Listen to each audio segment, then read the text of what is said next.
নমস্কার বন্ধুরা, all mythological story চ্যানেলে আপনাদের সকলকে স্বাগত। আজকের ভিডিওতে আমি আপনাদের কাছে বিজয়া একাদশী সম্পর্কে আলোচনা করব। বন্ধুরা, যদি আপনারা আমার চ্যানেলে নতুন হয়ে থাকেন, প্লিজ চ্যানেলটিকে সাবস্ক্রাইব করুন এবং নিত্য নতুন ভিডিও পেতে গেলে পাশে থাকা বেল আইকনটিকে প্রেস করে রাখুন। তবে চলুন বন্ধুরা, জেনে নিই বিজয়া একাদশীর মাহাত্ম্য বা ব্রতকথা। একসময় মহারাজ যুধিষ্ঠির ভগবান শ্রীকৃষ্ণকে বললেন, হে মাধব, আপনি আমায় ফাল্গুন মাসে কৃষ্ণপক্ষে আসা একাদশী ব্রত সম্পর্কে পরিচিত করান। তখন ভগবান শ্রীকৃষ্ণ হেসে বললেন, খুব ভালো প্রস্তাব রাজন, অবশ্যই এই ব্রত সম্পর্কে আপনাকে অবগত করব। তবে শুনুন। একবার দেবর্ষি নারদ তার পিতা ব্রহ্মার কাছে জিজ্ঞেস করলেন, হে পিতা, ফাল্গুন মাসে আসা এই বিজয়া একাদশীর আসল মাহাত্ম্য কি? তখন ভগবান ব্রহ্মা বললেন, তবে শোনো পুত্র, এই ব্রত একাদশী প্রথম শুরু করেন শ্রী রামচন্দ্র। তখন ত্রেতা যুগে মাতা সীতাকে রাবণ অপহরণ করে নিয়ে গেলে ভগবান রামচন্দ্র ও লক্ষ্মণ পাগলের মতো তাকে খুঁজতে লাগলেন। এরপর জটায়ুর সাথে দেখা হবার পর তারা জানতে পারল রাবণ মাতা সীতাকে অপহরণ করে নিয়ে গেছে। তারপর ভগবান রামচন্দ্র লক্ষ্মণকে নিয়ে চলে আসে হনুমান ও বানররাজ সুগ্রীবের আশ্রয়ে। তারপর সেখান থেকে জানতে পারলেন মাতা সীতাকে রাবণ অপহরণ করে নিয়ে গেছে। আর লঙ্কায় যেতে হলে তাদের বড় সমুদ্র পার করতে হবে। এত বড় বানর সেনা কিভাবে পার করবেন? তখন তারা জানতে পারেন ওই সমুদ্রের পাশেই একটা মুনি ঋষি থাকেন, যার নাম পদ্মালভ্য। লক্ষ্মণ বললেন, দাদা চলুন, আমরা ওই ঋষির কাছে যাই। যেহেতু তখন ভগবান শ্রীরামচন্দ্র মানব রূপে ছিল, তাই তিনি সাধারণ মানুষের মতো তার ধর্ম পালন করলেন। তিনি লক্ষ্মণের কথা শুনে গেলেন ঋষি পদ্মালভ্যের কাছে। গিয়ে তিনি প্রণাম করলেন ঋষি পদ্মালভ্যকে। ঋষি তো ভগবানকে দেখেই চিনতে পারলেন। তিনি বললেন, হে প্রভু, কি হেতু আপনার আগমন আমার এই কুঠিরে? তখন শ্রীরামচন্দ্র বললেন, হে মণিবর, খুবই জটিল সমস্যার মধ্যে দিয়ে আমি যাচ্ছি, আপনি পথ দেখান। আর ভগবান তাকে সব ঘটনা খুলে বলল। সব শুনে মুনিবর বলল, হে প্রভু, সামনে ফাল্গুন মাসে কৃষ্ণপক্ষে একটি শুভ তিথি আছে, যেটি একটি পূর্ণ একাদশীর দিন।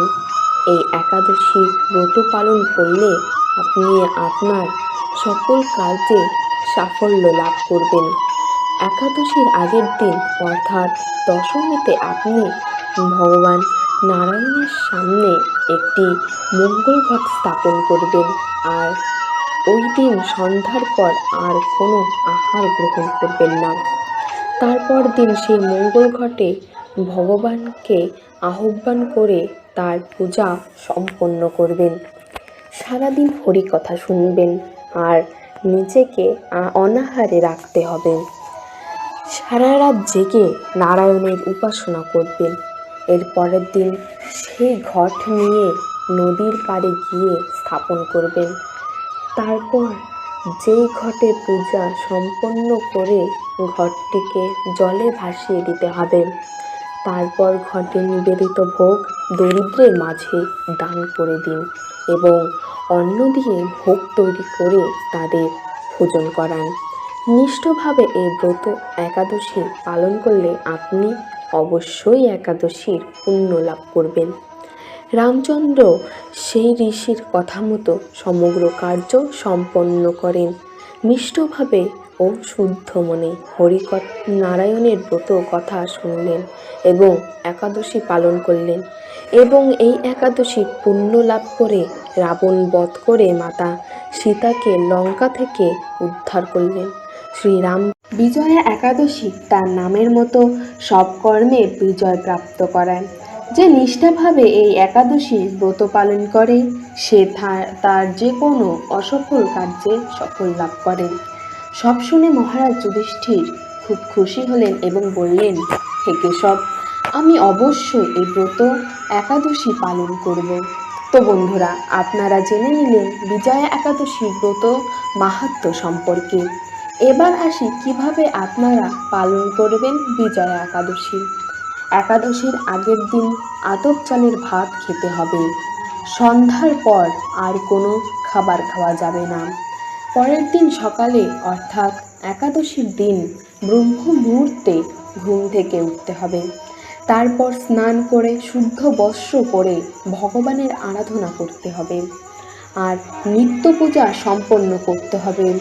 নারায়ণ শ্রীকৃষ্ণের সামনে রাখা ঘট পরিবর্তন করে নতুনভাবে স্থাপন করতে হবে। ভগবানকে ফলভোগ দিতে হবে, ফুলেও অন্নভোগ দেওয়া যাবে না। তারপর সাধ্যমতো যদি পারেন জল না খেয়ে বা শুধু জল খেয়ে অথবা জল ও ফল খেয়ে একাদশীর ব্রত পালন করবেন। এসব কিছু বিজয়নাথের সবথেকে আসল হলো অন্তরের ভক্তি, যেটি থাকলেই হবে। অন্তরের ভক্তি দিয়ে ভগবানের আরাধনা করলে সে খুশি। এরপর যদি পারেন তবে সারা রাত জেগে হরিকথা শুনবেন অথবা গীতা পাঠ করতে পারেন। কোনো খারাপ কথা চিন্তা করবেন না আর নিজেকে খারাপ ভাবনা থেকে দূরে রাখবেন। মুখে যে কোনো খারাপ কথা উচ্চারণ করবেন না আর সারাদিন ধরে জপ করবেন এই মহামন্ত্র, হরে কৃষ্ণ কৃষ্ণ কৃষ্ণ হরে হরে, হরে রাম রাম রাম হরে হরে। এরপর দিন সকালে সাধ্যমতো অনুযায়ী দিন দরিদ্রের সেবা করুন। তাদেরকে ভগবানের পায়ে নিবেদিত ভোগ দিয়ে ভোজন করান এবং পারলে সাধ্যমতো কিছু অর্থ দান করুন। এর ফলে আপনার বিজয় একাদশীর পুণ্য অবশ্যই লাভ হবে। এবার জেনে নিন 2022 সালে এই একাদশীর সঠিক সময়সীমা। বিজয়া একাদশী 2022 সালের 27শে ফেব্রুয়ারি অর্থাৎ 14ই ফাল্গুন পড়েছে। নিম্বক ও গোস্বামী মতে ওই দিন ব্রত উপবাস পালন করতে হবে। পরের দিন সকাল 9:55 মধ্যে একাদশীর পারণ সম্পন্ন করবেন। তো বন্ধুরা, এটাই ছিল আজকের ভিডিও। আজ এই পর্যন্ত, দেখা হবে নতুন কোনো ভিডিওতে। ভিডিওটি ভালো লেগে থাকলে অবশ্যই লাইক করবেন। ভিডিওটি কেমন হলো তা অবশ্যই কমেন্ট করে জানাবেন এবং ভিডিওটিকে বেশি বেশি করে শেয়ার করবেন। নমস্কার।